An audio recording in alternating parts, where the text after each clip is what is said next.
a little while to get loaded up and logged on. We are all learning really fast how to use Zoom compared to our first episode of Food Systems Friday.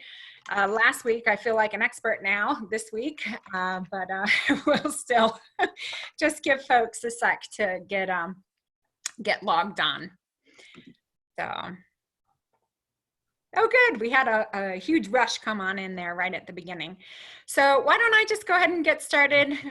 We should reward those who come on time. And of course, I feel urgency all the time around food systems. So welcome to the second episode of Food System Fridays, organized by the Sustainable Food Systems faculty at Prescott College. My name is Robin Currey, and I'm the director of the Master of Science in Sustainable Food Systems program. We're an online program, and we support students in their efforts to build more sustainable food systems in their own communities. Like I said last week, college towns seem to collect a lot of academic activists, but our hometowns really need us and need our students as they're applying what they're learning in the classroom to their own food systems and to improving their own communities. Again, put the call out there for teachers. I know that all of our students are studying from home, and a lot of our K through 12 students are studying from home, and hopefully the topics that we discuss will be appropriate for you and your lessons. So please feel free to include us in it. We'll be showing up each Friday, so please feel free to build us into your schedule. Regretfully, there are many families all over the country and all over the world encountering situations where they cannot find the kinds of food that they're used to in the amounts that they are used to. Regretfully, our new viral reality has put the spotlight on food supply chains and clearly has highlighted the shortfallings of our current food systems. Even in the best of times, our food systems are not equitably ensuring food for all. And right now, with the stresses on the food system, it's highlighting some of these issues that we need to be paying attention to. For those of you less familiar with food systems concepts, food systems encompass all of the stages of keeping us nourished. So this is the growing of our food, harvesting, packing, processing, transforming, marketing, consuming, and disposal of food. Hopefully we're not wasting it. We here are avid advocates about sustainable food systems, and we're going to talk more about that today in more detail. But sustainable food systems and sustainable diets in particular are diets with low environmental impacts, most often associated with more localized food chains, food supply chains, but they can play an important role in ensuring food and nutrition security. As a faculty, and we'll introduce everyone that you see up here as panelists, but we have a number of our faculty in sustainable food systems from Prescott College here, but we're thinking about and we're worried about the increased vulnerability to food insecurity that has happened as a result of the isolation measures associated with our new viral reality. So it just reinforces that we in the food systems realm have a lot of important work to do to ensure safe and resilient food systems, and it's critical that we get it right. So Food Systems Friday is focused in the near future at least, on policies, practices, and people who can show us and help us learn about models of sustainable food systems for the long haul, for long-term change. I would like to introduce my co-host, Dr. Lisa Trocchia. Lisa hails from Appalachian, Ohio. She is faculty in the Sustainable Food Systems program and academic activist for food systems. Some of you who joined us last week may recognize her. She did a wonderful job of facilitating a great panel discussion about food systems in Appalachian, Ohio, and specifically in Athens, Ohio. And this week she'll be helping to facilitate the chat, which frankly is where all the really great stuff happens. So I'm going to hand the mic over to Lisa to kind of talk us through the logistics of how today's going to work and how to get that chat doing its job. Okay, thank you, Robin. And yeah, as Robin said, I'm here to give you the Zoom wrap. So, and I know many of you may be Zoom pros, but you know, for many others, this may be the first time you've participated in an online platform, because it really seems we'll be interacting with each other more and more in spaces like this. So I did just want to take a few quick minutes to familiarize you with the functions of the Zoom webinar, which are slightly different than the basic Zoom call if you've been on those before. So the first thing I want to mention is that the webinar is being recorded, and the contents of our chat, which I'll talk a little bit more about in a minute, will also be captured and transcribed. So we do make this webinar available free via our website for folks who are unable to attend. So, so please understand that, you know, your participation in the chat constitutes your agreement that you allow Prescott College to capture what you've written and the resources you've shared to distribute as part of this webinar series. But, you know, this is always at no cost to the listener or the viewer. Okay. Technical stuff. The first thing to note that's a little bit different from your basic Zoom call is that for the duration of the webinar, your audio will be muted and your video will be off. So you'll be listed as a participant by either your name or your phone number, I believe, depending on how you've logged in. And you should be able to hover over your name or your number with your cursor to see 3 dots in the upper right corner. And although I have always been sort of a facilitator or a co-host on these programs, I'm not 100% sure about this because I've never been on the participant side. But I think that you can change a telephone number to your name if you prefer, or add a location to your name, which is always nice to see who else from your bioregion is on the call. But in the upper right corner of the Zoom screen, you'll notice that you have options about how the panelists and the facilitators appear. So you can go ahead and play with that. Some people like to see the person who's speaking in a closer format, and others may prefer to see the panelists, you know, all at once in one space. So that's completely your choice. You know, you can play around and do that. And then finally, just to get back really quickly to the chat function. So if you take your cursor and place it at the bottom of the page, it brings up the toolbar. And there you see this little talk bubble. It has 3 dots in it. And this is basically a toggle that will bring up the chat space.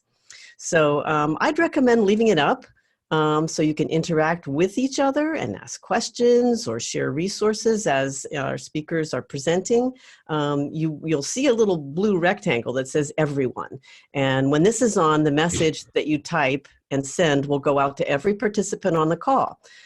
If you click on that little everyone box, you'll also have the ability to chat directly with individuals, other participants that are on this webinar, and those conversations will only be seen by the 2 of you. So somebody, probably me, from the Prescott faculty will always be monitoring the chat in case you encounter technical problems or have comments, questions, what have you. And as Robin mentioned, the chat function on Zoom is really a great community building space. So I encourage you all to take time now to say hello, provide a brief introduction, maybe even say why you registered for the webinar today so we can get to know each other. With that, I would like to move on and talk just a little bit about why we're here, which is the topic of homegrown food security. And I know that Robin talked a little bit about this in her introduction, but you know, I think the statistics are that during World War II, 44% of the vegetables in the United States came from victory gardens or home gardens. So sometimes these are called smallholder agroecosystems, but home gardens can also be thought of simply as front yards or backyards. We can also think about school gardens and community gardens in this context. So, you know, particularly during the challenges of COVID-19, as planting season nears, home gardens are really a possible solution to food insecurity, as well as what we know to be, climate resilience in both urban and rural environments. But models of what localized food production systems should look like for sustainable food systems really are rather sparse. So today, Dr. Robin Currey will share from her research and experience in Kyrgyzstan, where 77% of fruits and berries and 52% of vegetables come from gardens that average only about 0.35 acres. So this presentation illustrates what can be planted and raised in home gardens in the US to meet household food security needs. So it's a real pleasure to reintroduce in this context as our speaker, Dr. Robin Currey, the director of the Sustainable Food Systems Program at Prescott College and an ethnoecologist specializing in agrobiodiversity conservation in small-scale agricultural systems. Robin was formerly the director of Mercy Corps in Kyrgyzstan and continues her associations and research in that country. So Robin, at this point, I'm really grateful that you'll be sharing the topic of homegrown food security today, very timely, and we're all looking forward to the presentation. I'm going to just pass this over to you. I will scoot on over to the chat space, but I'll be available to post any links that you'd like to share. Just let me know when you'd like to do that, and hopefully gather up some questions that we can ask you and the other folks at the end of the presentation. So over to you. Wonderful. Thank you so much, Lisa. And thank you everyone who's joined us. It's so fun to see some of the MSFS alumni popping on also, as well as some new names, and hoping that there's some useful information here. So this has been a busy week on a lot of the listservs that many of us participate in the food systems realm. So ComFoods, for example, and what's coming out of the Wallace Center right now also, and then our local food systems networks. And a lot of talk has been on what do we do? What do we do in terms of helping to provide food? There's lots of community gardens, a lot of school gardens that are not working the same way that they were just a few weeks ago. And then there's a really exciting new movement that is coming out. So I decided I needed some help during this seminar. So Andrea Rossi has joined us. Sorry, Andrea, I didn't have a picture of you here. But so Andrea Rossi is a current student in the MSFS program. And when I shared with her that we were going to be talking about home gardens, she said, oh my gosh, I am part of this new thing that started just in the last couple weeks. And so she's been engaged in the cooperative gardens movement that is just underway, and seems like every day I've been looking at their membership numbers. It's growing and growing and growing. So I wanted us to have a chance to talk about what that movement is and for home gardening. And Dr. Wendy Sue Harper has joined us today. Thank you, Wendy Sue. And actually, Lisa, if you could be posting their formal bios in the chat, that would be wonderful, so people can see the depth of their background. Wendy Sue Harper is a faculty member in the Sustainable Food Systems program, but has been, she's a soil scientist and has been deeply engaged for a number of years with the Master Gardener program and the Master Composting program with Vermont Extension. And Wendy Sue has an amazing home garden of her own. So I was hoping that Wendy Sue could help us out with specific questions that you might have about growing and prepping, and a lot of concerns that there might be associated with gardening in urban areas. We really need to be careful with soil contamination, regretfully. We have poisoned a lot of our land globally. remotely. So I just wanted to thank both of you from the get-go for being here. And so feel free to ask questions while I'm talking. And if there are questions that Andrea or Wendy Sue can address in the chat, then they'll just go ahead and dive in there. But otherwise, Lisa will help us keep track of all those questions there at the end. So I wanted to just make a brief mention about, I'm going to be talking about 20 years worth of research, but specifically about some more recent projects that we've done that have been documenting the production in home gardens. So I wanted to acknowledge John Van Hosen, who's now with the USGS in New York, for his help with all the GIS. And these are a lot of our researchers who are engaged in some of the home garden mapping work that we were working on in Kyrgyzstan. So some of you may recognize that cast of characters, but I'm going to be talking about some of the links between home gardening and dietary diversity in our health and wellness. And clearly, this does not much for us in terms of what our health and wellness is, right? We are really good in the United States at growing grass and not so good about growing our own food in the nearest history. And something else we're really good at in the United States, as Lisa mentioned, I do have a background in international development work and humanitarian and agricultural development work. And we in the United States are really good about telling the whole rest of the world what they should be doing in terms of how to organize their food systems without necessarily pausing to take a look at why certain structures of food systems exist globally that could actually be going in the other direction.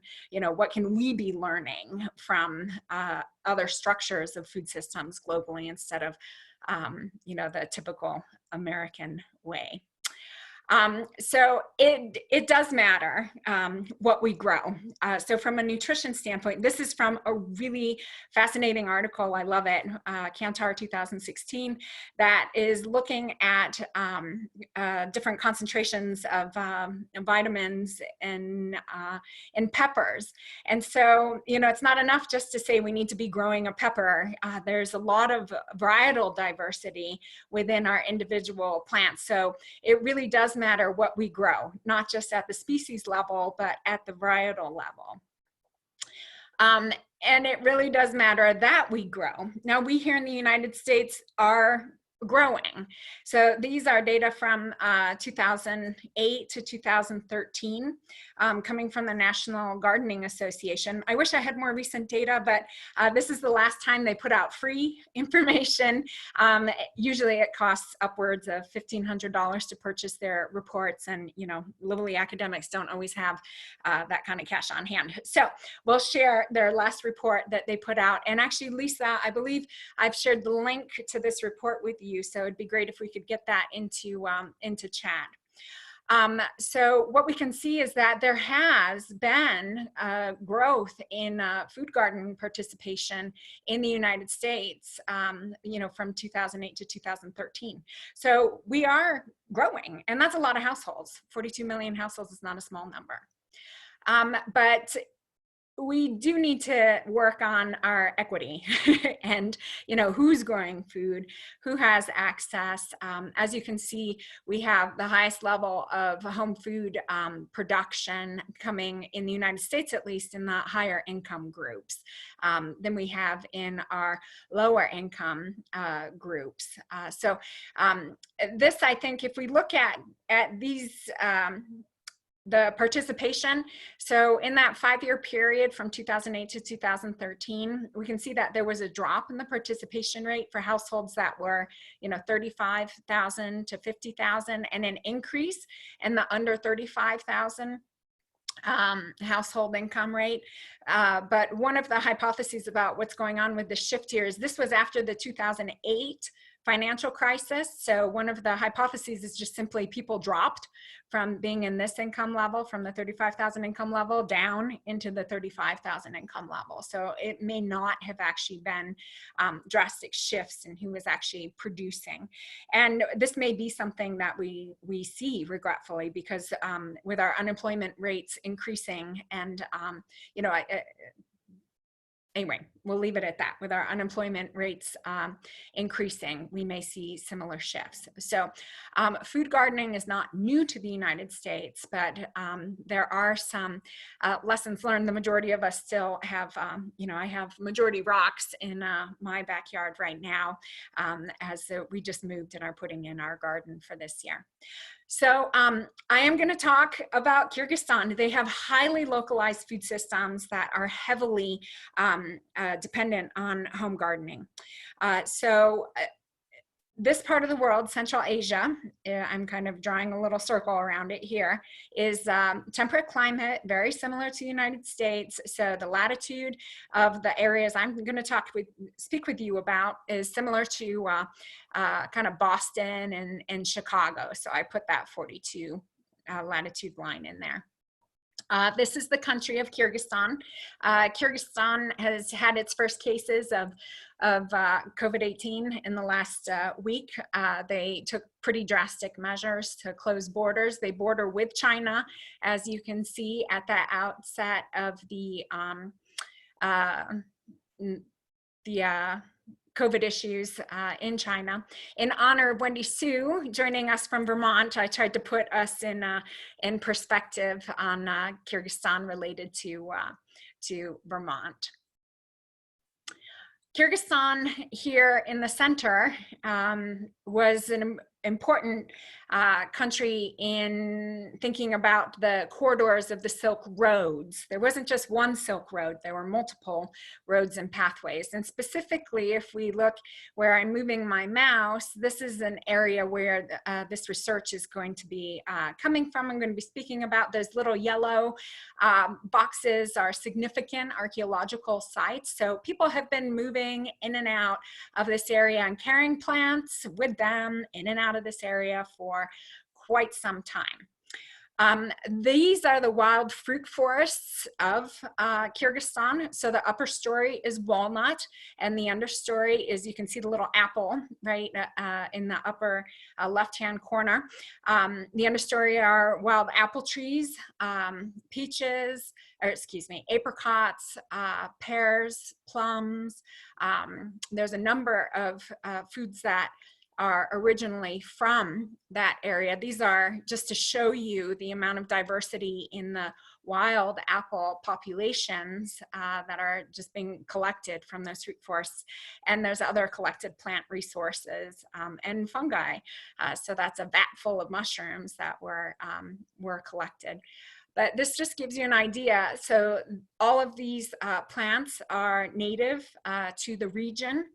And so this area of Central Asia is important for all of us thinking about agrobiodiversity conservation.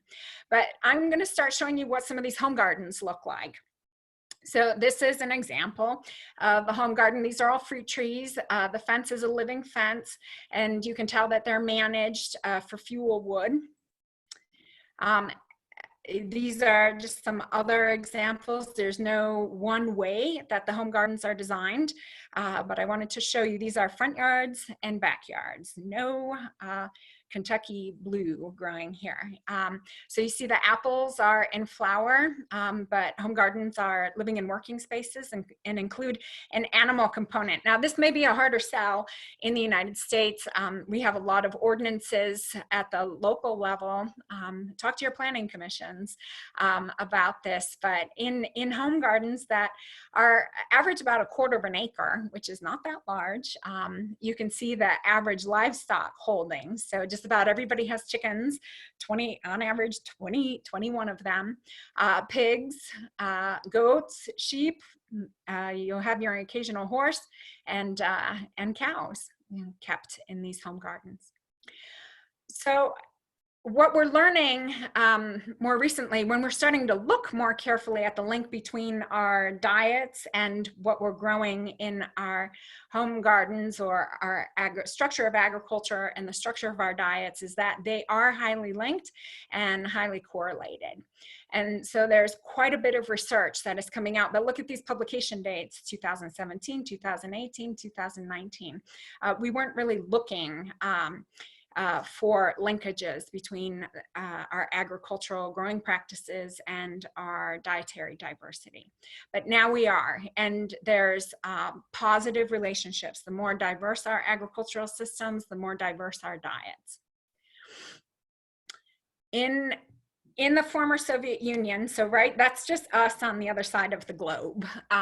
So the former Soviet Union had about 3% of their land area in home gardens, and even in the best of times of the Soviet Union, there was about 30% of the total agricultural production came out of these home gardens.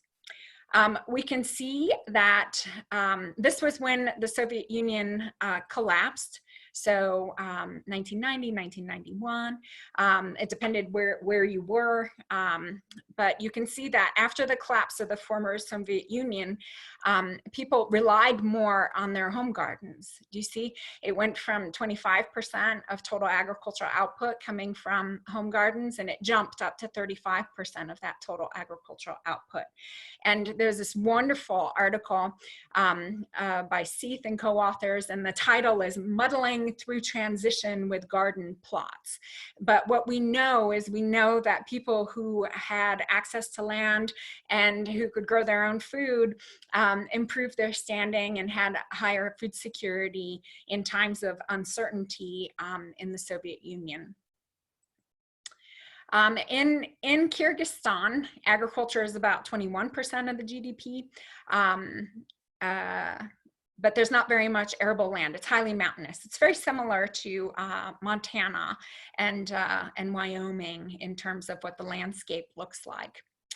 But if we look at these home gardens, as Lisa already mentioned, about 77% of the whole fruit and berry production in the whole country comes from home gardens. So that means that, you know, about 8 out of 10 apples at your local grocery store are coming from a home garden.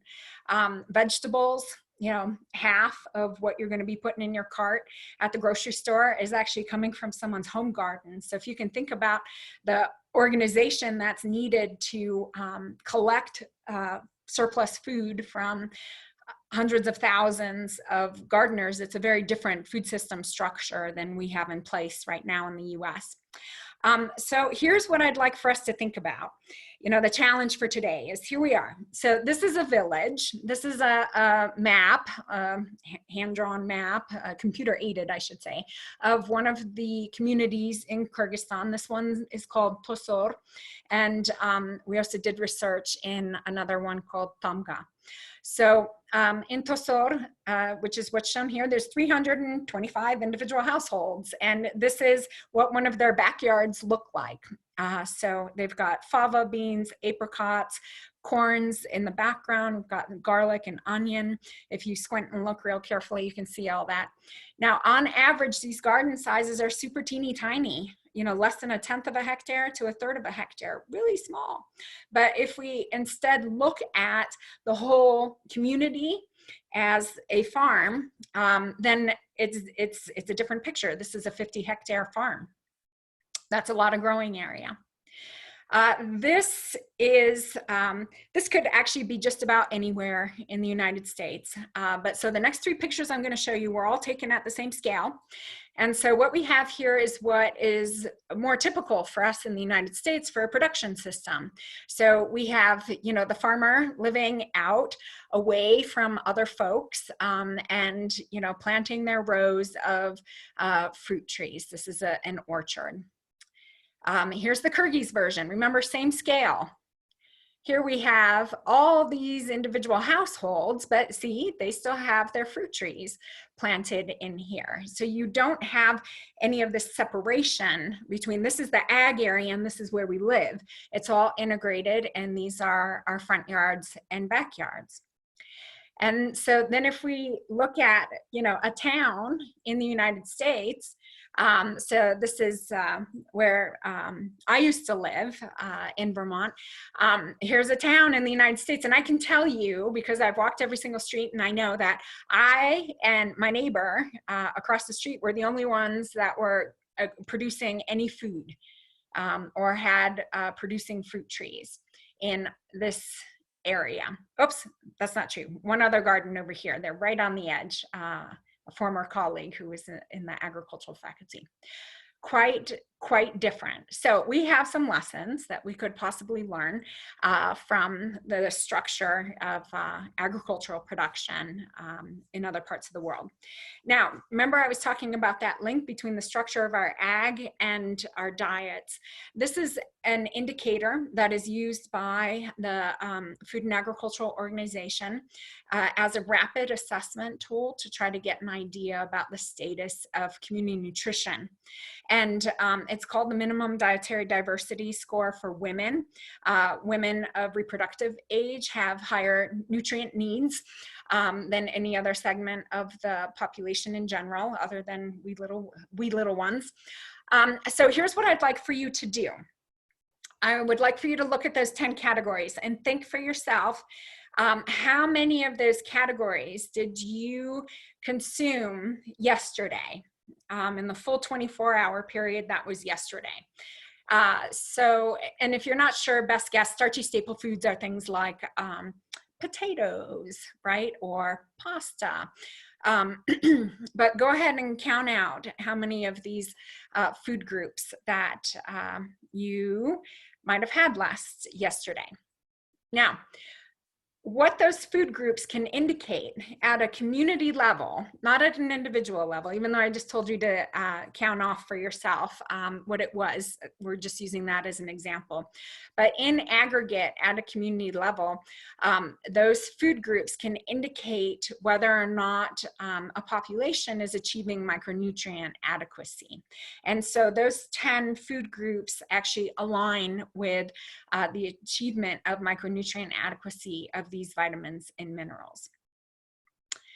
And so one of the things I was curious about with these home gardens was if households actually had access through their home garden production to a lot of those different food groups. So really just trying to make that solid link between our agricultural diversity and our access to dietary diversity. So every single one of these green dots is a household that we went to, and we mapped out their gardens based on those food groups. And this is the village as a whole. So now remember I told you to think about that number. So at a community level, if the average score is greater than 5, then the community is considered to be achieving micronutrient adequacy. So if I were trying to pick a community or concerned about a community about their nutrition status, and I administered a survey such as this, which is usually done by interviewing folks as opposed to looking at their home gardens, but that was part of the research. If the average community score was 5 or above, I would say, okay, they don't need my attention the same way, or they are doing a great job, essentially, in achieving their own food security. The average for this community was a 5.6. So just from their home gardens, they had these numbers of food groups available. So what you're looking at here is this is the number of home gardens. We surveyed over 600. And these are the number of home gardens that had dietary diversity scores at each of these different levels. So 5, 6, 7, 8, 9, 10. So you can see the majority of families have access to 6, 7, or 8 different food groups. There's another group here where there's much lower access, 1, 2, 3. And we'll talk about what some of that means. I want to show you what some of these numbers look like. So a typical score of 1 in Kyrgyzstan is potatoes. So that's that starchy starch food category. This is a 3, for example. So this is somebody who is relying more on their home gardens for income. So these are red currants, fetch a good price in the market, walnuts, and then I'm pretty sure that that's an apricot tree. So that's a score of 3. So we've got nuts, and then we have a yellow or orange fruit or vegetable, high vitamin A content. This is a 5. This is where we start getting meat in the meat dimension in. So these are apricots and apple trees, and then they have a vegetable growing area and poultry. This is a 6, derelict Soviet architecture, always photographs well.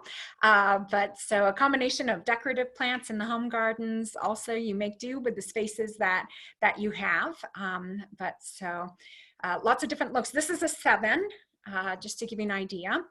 So integration of our medicinal plants, these are calendula here, and their protein sources are coming from rabbits and chickens that they maintain, but they also have fruit trees that they're growing on the edges. This is a different kind of 7. So in terms of access to micronutrients, it's very similar, but in terms of aesthetics, it's very different, clearly. This has a much smaller property size. They could not have a cow. There's turkeys here also. So just to give you an idea. And this is a 10. This household had access to every single one of those food groups just through their home garden, plus a cell phone tower. Those are useful and necessary also. So just to give you an idea of what people are doing and what we could be doing instead of grass in the United States is that 92% of households were growing something that was in that other fruit category. And what that was that's apples. Those are apple trees, and it makes sense, right? That's where apples come from. But they're low maintenance and good storage and fairly high nutrient content. So plant some apple trees. That doesn't help with immediate food security needs, but longer term, just get it in there. Number 2 here, 88% of all households had access to a vitamin A rich, so a yellow or orange fruit or vegetable. In that area, that is apricots. So people are planting apricots and or carrots. Those are the drivers of this category. For potatoes in that particular area, most people intercrop in between their fruit trees with potatoes. They'll prune their fruit trees aggressively so that there's light that gets into the inter-row areas so that you can support the potatoes. This is the challenge for most communities in the United States with our ordinances. 60% of the households had some sort of access to meat. So this was most often poultry, but also, as you saw, there were some goats and sheep and cows also in the mix. Over half of households were growing some other kind of vegetables. So these are our tomatoes, and these are our cucumbers, or our eggplant. And then 46% of households with eggs, dairy. Nut was being driven almost exclusively by walnuts. The dark leafy greens, this is actually an area that, if from a nutrition standpoint, dark leafy greens are wonderful. These are our cilantros, our parsleys, our spinach, our basils, very high in vitamin A content. And these are easier for folks to be growing in smaller areas, and they tend to ripen quicker. So these might be something to focus on in the US context, especially for beginning gardeners. And pulses, there's not a strong tradition in particular in Kyrgyzstan, for raising beans, mostly because they're historically nomadic pastoralists, and so their primary protein source was coming from those animals that you were seeing. But that's a specific cultural context for that area. But as we're thinking about how, that's just an example from Kyrgyzstan, from another place on the planet, of an extraordinarily localized food system. And in this slide, here's some ideas about what it is that people are growing in the broadest terms.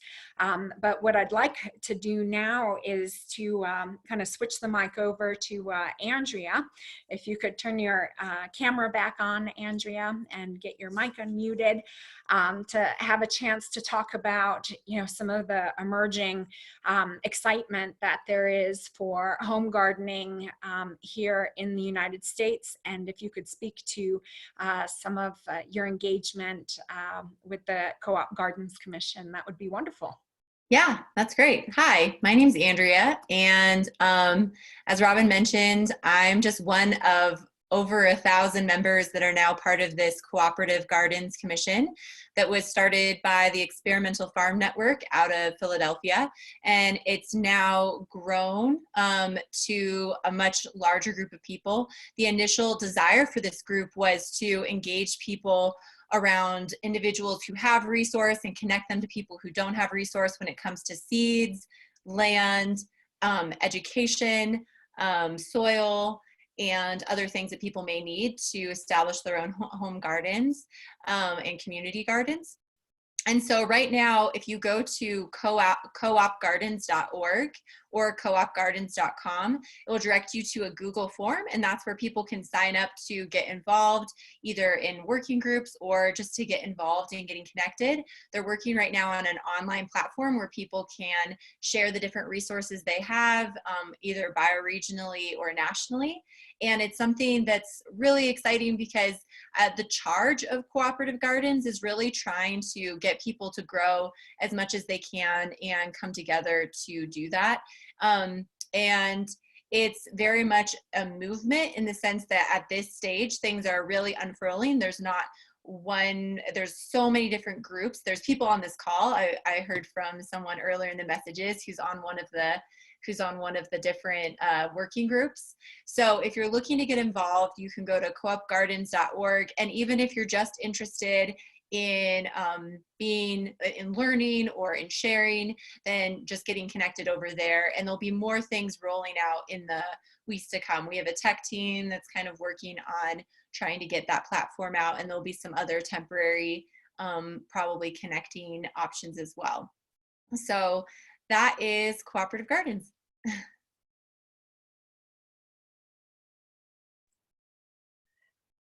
Thank you, Andrea. Andrea, I'm curious, maybe you could speak a little more to some of the different working groups that are engaged in this effort.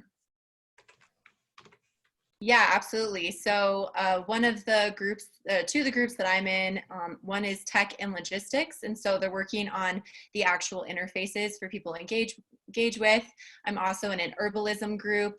There is also an education group for individuals that are educators or want to share their resources. I saw on even this chat, there was an individual who does preservation and fermentation. And so those individuals are coming together. A couple of the more pressing groups, there's a health and safety group that's really orchestrating how do we do these exchanges cooperatively in a way that still keeps people safe. And there's also a seed distribution group that's working to figure out how to get seeds to people in need, since we're in a lot of areas of the United States in a really intensive growing period of time. We have outreach and design and media and facilitation and admin for those that are wanting to flex their organizing muscles. That's always needed. And I'm sure there's a lot of other groups that I'm just kind of blanking on right now. There's quite a few actually. And if you're looking to get plugged in, again, you can go to that coopgardens.org, and there's links on there that direct you to jump into different working groups. Yeah, thank you. I have, perfect timing for the talk today. I got an email this morning. Well, it wasn't specifically to me. It's part of the Food Systems Leadership Network COVID-19 response group that the Wallace Center launched recently. And so, for example, there's Deb Crockett sent a note in there, and she's from from Grub. It's the Garden Raised Bounty in Olympia, Washington, and they actually have a victory garden project that they're working on. And then I also heard from Laura Plout, who's the executive director at the Common Threads Farm. And so they're also looking for ways to kind of refocus and re-engage because they were, as she put it formally, a more specific school gardens based program. But a lot of the school gardens programs are looking for ways to refocus and reframe, trying to figure out how to most effectively use the land that they have access to. In some cases, there have been issues with maintaining some of that land access because of the restrictions. But anyway, so I think that this is a growing area of interest for all of us. And I think there's loads of folks who are already doing that kind of work that we're just not as, we haven't been as aware of until recent times, but I'm excited to hear about your work. I wonder though, Andrea, could you speak a little bit to, I know there's some sensitivities around the terminology of victory gardens. I mean, it's something that has been so familiar to so many folks in the food systems realms, but there are some sensitivities, and I wonder if you could speak to that a little bit, because there was a very deliberate decision for a name change with the Cooperative Gardens Commission. Yeah, that's correct. There initially, when this first came out, and maybe for people that have joined cooperative gardens, it was initially called Corona Victory Gardens. And it was really wonderful because I believe Leah from Soulfire Farms reached out, and some other individuals and organizations reached out, discussing how there's this element of militarization that can be connected with victory gardens, but this other element is that a lot of land theft occurred among Japanese Americans that were sent to internment camps, resulting in some of these victory gardens. And a lot of Japanese Americans were the major farming force in California. And so when they were pulled to internment camps, that's partly what created this need for there to be such a gardening home movement. So in kind of looking at that history and just looking at wanting this to be beyond Corona or COVID-19, there was a lot of conversations among a large group of people and discussions, and Cooperative Gardens was the name that was eventually chosen through the group. So yeah, and a bit of that history, I believe, is on the survey page when you go to it. Yeah, thank you very much, Andrea. And then, one of the, in monitoring all of these different listservs this last week, this is coming to you, Wendy Sue, and then I'll open it up for all the rest of the questions that are coming through.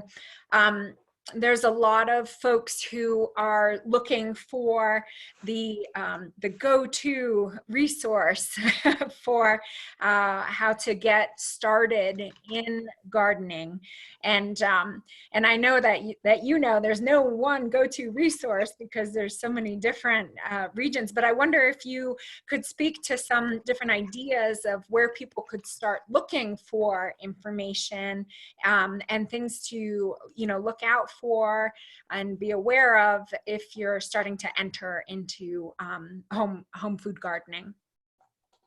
Sure, I could speak to that. When I'm looking for information, I often put the word extension in about whatever I'm searching, because they tend to have information that's based in science. And so I find that's really helpful. Some of it's based on research that's been done. So I will look with that word in my browser. Also, If you have a local community garden, they some information about getting started too. If you have a local organic farming and gardening organization, they will often have workshops. They will have, materials online for getting started with gardening. And then there are master gardener courses that take place where you can actually do, it's like a semester where you learn all about all the different aspects of gardening. And I teach in the Vermont one about soils. And that's really a great thing to do, because you get exposure to things you might not search out on your own. Wendy, if I can jump in here real quick, you're on the cusp of answering a question that someone posed, so maybe you can do both at the same time. Someone asked, Tanya asked about recommendations for resources in New England to make better informed selections, and also addressing invasive species in she says invasive species can be an issue with some popular ornamental plantings. Are there food plants that could be of concern? So for food plants, I don't know of any food plants that have become invasive. There are a lot of ornamentals that have. Most states have lists of invasive species because they list what cannot be sold in that state. And there's a great website. I would have to get out of the webinar to find the link that I believe it's a USDA one that lists every plant by Latin name. They even have them in some by common name, where you can go and find out what the status of the plant is, what the range is it invasive, is it invasive in certain parts of its range, and things like that. So, but I'm trying to think if anything's been that a food plant has been deemed invasive, and I don't think so. I don't think so. Now that doesn't mean there might be some things that are medicinal, like buckthorn. Its Latin name is Carthotica or something like that, because it will do that to you. So anyways, there might be some medicinals that are, and we've done a tremendous amount of change to the landscape as human beings. It's amazing. If you go through your yard and look at what is actually native, it's kind of shocking to look at that, because not a lot of what we grow is native in our yards anymore. So anyway. That's right. Yeah. Well, thanks. Yeah. And folks are sort of chiming in with some ideas on that as well in the chat. So if people have resources or answers in your bioregion, what you found to be difficult or challenging, or where you can go to make better informed selections, certainly put that in the chat and we can help each other out with that.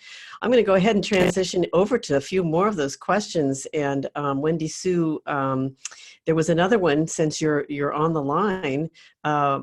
Wes asked about suggestions for keeping squirrels out of apple trees. He says they eat them before we can get to them.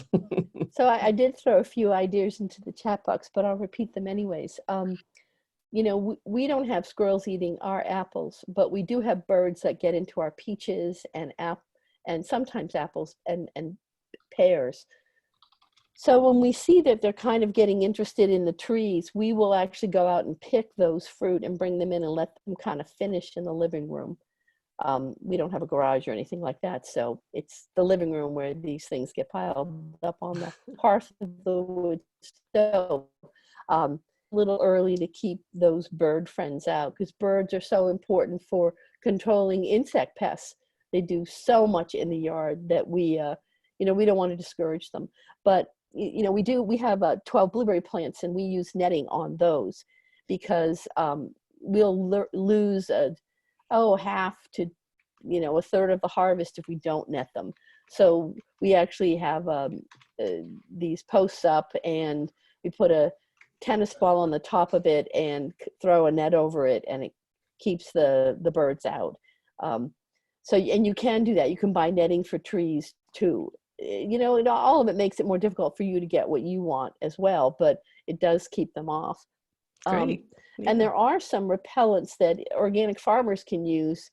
So they've gone through the process of being looked at by the Organic OMRI, the Material Resource Institute that looks at materials at farm, and they do have a bunch of them. And I've asked growers, because one of the things I do is I do organic farm inspections in Vermont too, how they work on their scale, and some of them say they work pretty good. So that's another thing to try to use. And we have deer in the yard. We actually have bears sometimes too, but not all that often. But the deer will come in and nibble the trees. And what I tend to do is I'll try to find the stinkiest soap I can at the local grocery store, and I'll put it in little net bags and hang it on the trees I want to protect.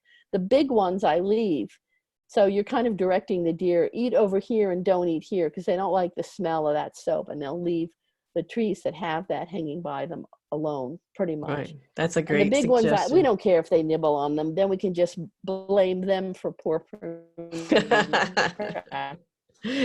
that wasn't managing. us that made that cut. That was that cut, That's a great suggestion for managing your space. And, I wanted to move back also to Robin. There was a great question from Jody. And when you were talking about the numbers, she said, did the research show that the low number homes were trading or buying from the high number homes? So wondering, Robin, if you can comment on what kind of either formal or informal market structures were happening within that construct.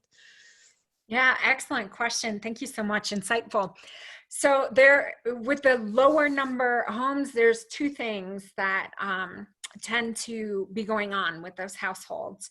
And they're on both ends of the spectrum. So they tend to be wealthier households, or they tend to be high poverty households. And so the wealthier households are kind of getting away from some of the home gardening. So there's a stigma that goes along with it. And you will see that in a lot of different country contexts. Same process happened here in the United States. I mean, why? For example, I'll give you an example. So in my cousin's, hootie patootie housing development in Michigan, it is specifically written into their homeowners association bylaws that they may not have anything that looks like row crops. Mm-hmm. And so there's clearly what's happening here is a cultural judgment, right? We don't want any of that farming stuff. And what the subtext is that for a while it became in the United States that, only people who needed food were engaged in food farming. And so then it became a status symbol. And then that became kind of enculturated in our aesthetics, and even as so far as our ordinances, right? Same thing. It's like, why do we have ordinances about the grass getting too tall? Well, that, as an ethnoecologist, what's that is that we're making a value judgment about that person. Oh, they're lazy, they're not taking care of property. So to go back to the original question. Well, and actually there was another question about that. So if you can weave them together, was just a person acknowledging that very thing, but saying, are there actually surveys out there of city ordinances so we can see how things have changed over time, if you're aware of anything like that? Yes. So a few things. So I don't want to lose track of that first question also. So help me remember if I go too far to the right here. Well, we've got 2 more minutes left, so we'll have to wrap it up pretty quickly. All right. So I would encourage you to start by looking at Joan Nassauer's work at University of Michigan. So she's in the school for they changed their name since I graduated from it. It used to be the School of Natural Resources and Environment, and now it's the School for the Environment and Sustainability at University of Michigan. So Joan Nassauer, and her research is looking at that link between those aesthetics and then also the city ordinances. great way to start looking for that.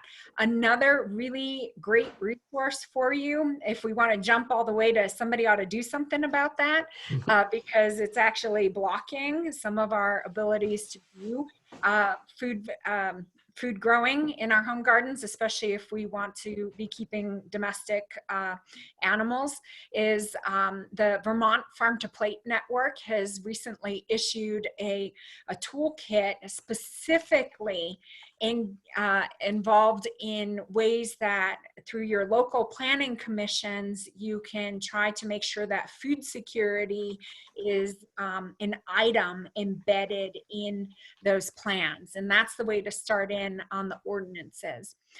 There's also been some really excellent work by one of our graduate students. He got so frustrated about his neighbors reporting him about his chickens that he did a whole master's project on, looking at how chickens were defined, in New Jersey. So if somebody wants to send me an email, we're more than happy to send you his paper. I remember the title, it was Chickens Now. So happy to send those resources. Great. To go back to that original question about the smaller, lower diversity of food crops, food groups coming out of home gardens with that higher poverty, is that it costs money to start gardening. We have to have this conversation. If you want to buy fruit trees that are already, I was shopping around here, $40 a pop, really? Because it takes a lot of years. The farmers who are growing them are putting a lot of energy and effort and labor into them. So it's not cheap. So in areas where there's soil contamination, which is, as I mentioned before, regretfully, many of our urban areas, we must be growing in raised beds and we must be importing the soil. That's not inexpensive. Access to tools, those are not inexpensive. And so we do need to be thinking about access, and it is a barrier even for home gardening for people. And so I think Absolutely. That's a challenge. Yeah. Well, we can make a call what we want to do at this point. We've reached about an hour on the webinar, and some people may have time to stay on and answer a few questions, or I'll leave it to you, Robin, how you'd like to go from here. Yeah, well, what I'd like to do is I'm happy to stay on, and I know Andrea and Wendy Sue, we talked about having an extra 15 minutes for Q&A. So if people have questions, we're happy to stay on. There are plenty of questions. Yeah, before Great. you all leave though, I know some of you do need to leave on the hour. I just wanted to let you know something else that we've been working on all along the way is going live this next week. We're really excited. It's called The Capstone. It's a podcast that is our graduate students telling their stories about the work that they've been doing in their own communities. I mentioned at the top that we're online, and so our students are looking for applied food system solutions in their realm. So I hope you'll keep an eye out for this. Since you registered, we'll send you a notification that it's coming out, but we're really excited to have this happen. And please join us this time next week. We're going to be talking about food access across the United States through different lenses, drawing on our faculty and alumni network. So see you next week, same time if you got to go, and I hope you'll tune in to the Capstone. And Lisa, let's hear some more of these questions. Yeah, and definitely thank you to all the people who participated. I do see a few people saying they've got to leave, thanking all the speakers for wonderful presentations. But yes, we definitely have a lot of questions still. So let's move to those. I have something for Wendy Sue from Mariah asking, what do you recommend for someone who wants to graduate from raised bed gardening to in-ground, despite challenging soil, dense clay? Ooh. So the first thing you want to do is get a soil test done so that you know what you have for nutrients. It also gives you a baseline of where you're starting so that you can see how your management changes the soil over time. And if you've never gardened in that soil before, do the heavy metal test, because it's surprising where there have been things that create metal issues. If you've got old buildings nearby, leaded paint can do that. And even in places where you have old orchards before the advent of modern carbon-based chemicals, people used heavy metals for fungicides and things. So you want to get a metal test as well. And then I would highly recommend that you start really small and, work a small area and choose crops that are more tolerant of being in ground. And by that, I mean, if you have dense clay, I don't think I would put carrots there or something. I might start with, work in a bunch of organic matter, follow your soil test for nutrients, and then I might plant tomatoes or something like that. Tomatoes seem to be forgiving more than maybe some other crops. So that's how I'd start. Start Thanks, small Wendy Sue. and work your way to something a little bigger. If you do too much, it'll just be frustrating and you'll just throw your hands up. So Right. As the Greeks say, siga, slowly, slowly. You take it one step at a time, right? I have something maybe, Andrea, you might know about. Jane asked if you know of any funding sources that, should folks want to organize a co-op garden resource group in their community? What about funding? Do you have any ideas about that? I do know that within the cooperative gardens, there's a fundraising group. And I saw that Robin answered something to this too, so she can jump in after me. But as of right now, I don't know of like a funding pool through cooperative gardens. I do know that's something that they're working towards.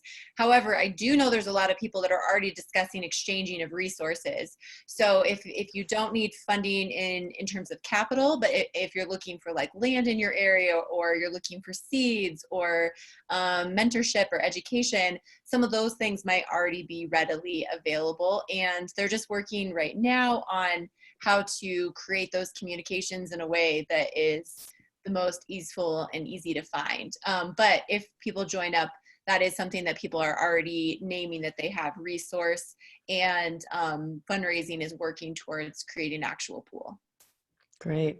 Awesome. Robin, did you have anything to add to that? Andrea mentioned you wrote something in the chat maybe.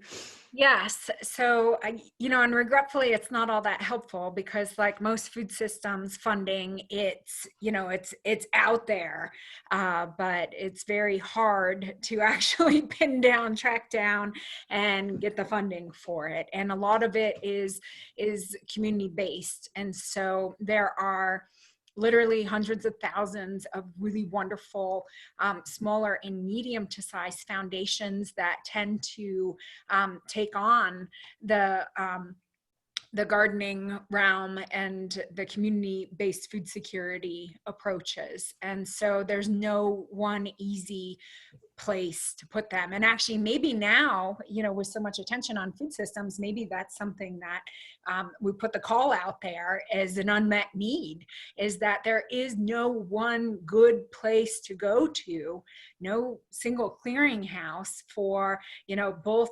foundations, because foundations, they exist because they want good things to happen with their funding, right? And so they want to find really wonderfully capable organizations and people who are going to develop sustainable programs. So, that matchmaking. Now, in the short term, there are a lot of foundations who are trying to coalesce quickly to address food security needs that are emergent associated with the coronavirus. And so if you do your Google search with your state's name and, coronavirus emergency fund, at least the ones in Arizona are using those terms, the emergency funds, emergency food security funds.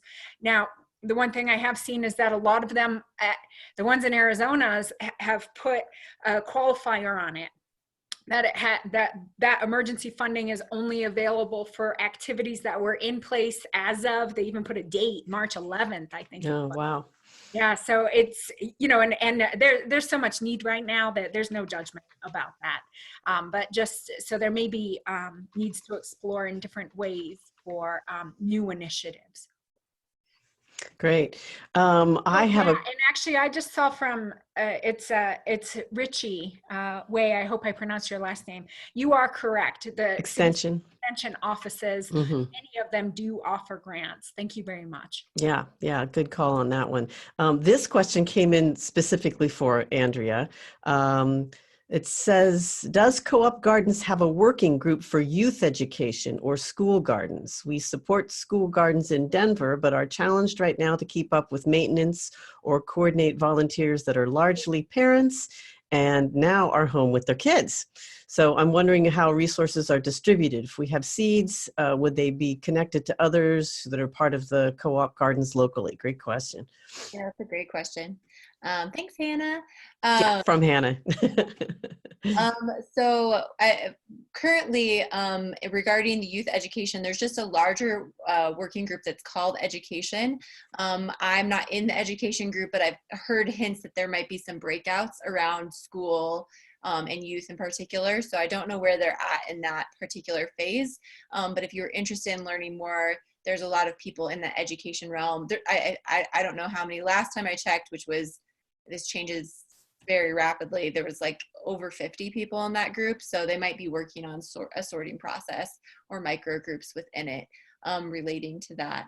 And then regarding the distribution, they're currently trying to figure out what the distribution scheme, the seed distribution group is figuring out, will there be regional hubs? I think what they're trying to work on is creating regional hubs that seeds can be sent to, that then can be packaged according to health and safety precautions and sent out to individuals that are expressing need.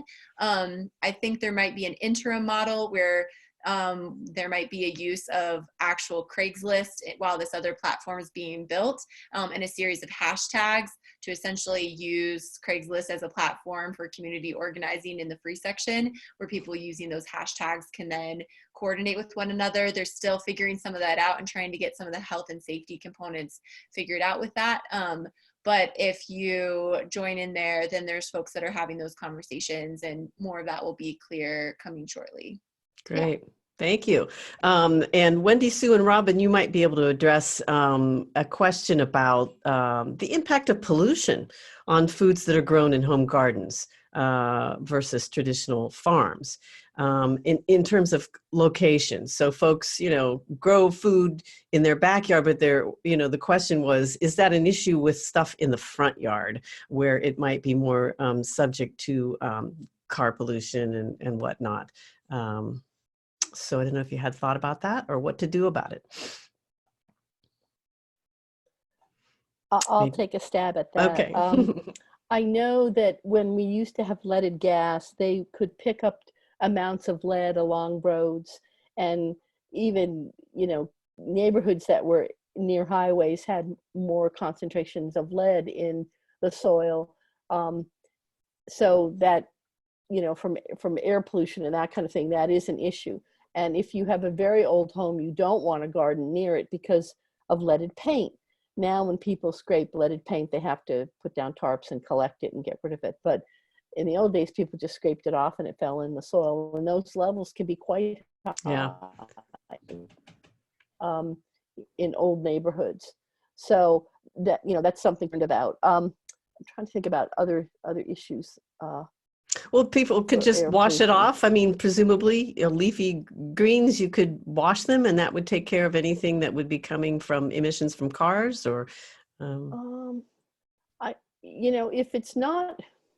If the concentrations are not high in the soil, and you had something that came in that was airborne, I'm guessing that you probably could just wash the produce, and that would take care of it.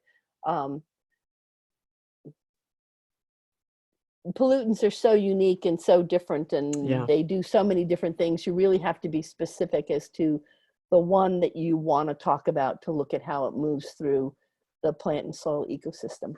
Yeah. So. Fair enough. Yeah.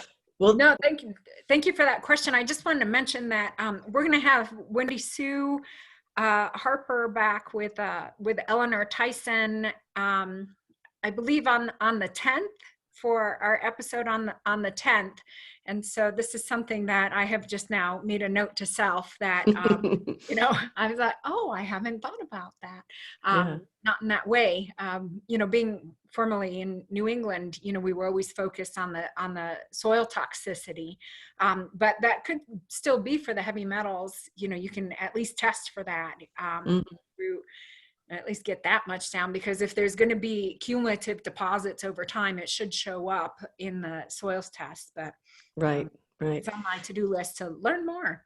Yeah, absolutely. Well, here's a really interesting question, and I think it can be interpreted in a couple of ways, but I'm just going to ask it as it was written and see what you think. So Wes asked, what is the effect of jobs in regards to food production in home gardens, and how does that look here in the U.S.?